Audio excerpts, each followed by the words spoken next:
So today's video is PokitPals, and I don't want to hit too hard on the history, but when Ray said, you know, he's coming out here and wanted to do one on PokitPals, I can't help but do some historical going back and giving you a little bit of background on where this work came from.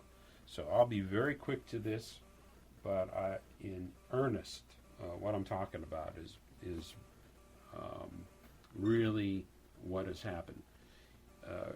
If you look at the other videos, remember my early years, 1977, in those years, I was focusing in on a porcelain style.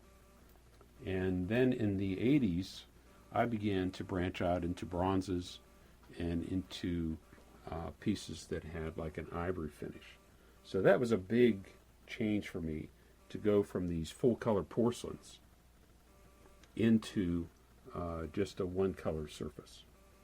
So what happened here is, even though we had the detail in the surface of the carving, I couldn't rely on the color to pull it off, and we had to really begin to hold on to the detail of the carving. So look how tiny that is. Look at that carpet on the back of that elephant. And this is, of course, from the famous Blind Man and the Elephant poem. So this really got me looking at surface more. So this is maybe 1985. So here we are 25 years later, and it's still influencing me. Now we go to this, and of course we're going to talk about PokitPals as being boxes. And of course I really got serious about boxes when I did this treasure chest that went inside the Tinker's Tower. So look at the surface on that. So we really carved for surface. And of course, you know, it is a treasure box. And this double B pin comes out. You can wear it on your lapel. So I really wanted to get into doing boxes. And what had happened is that I would travel, and in fact, we're working on a Wikipedia article. Ray and I have been working on it for about 9 months now. And you're going to see listed in that Wikipedia write-up a listing of all the museums that I've visited over these 30 years. And I would go to these museums, and one of the things that I would see are boxes. And of course, to me, these were in a miniature format. So here's a book just on silver boxes. Now here's 4 books. These, I've got maybe a library of about 1,000 art books in my home.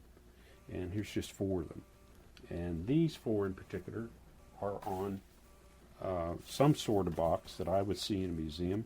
I've seen at least 2 really strong Fabergé shows. And you can see, look at that surface, just those limited tones. Here's a wood box. So I would go to these museums and see these terrific boxes. And then this book is from the, I saw this one at the LA County Museum. And it was the collection of Rosalind and Arthur Gilbert. And this is just gold boxes. And so these are mosaics. These are little tiny stones. And these pieces are about that big. So I was really taken by, look at that surface. That's all gold.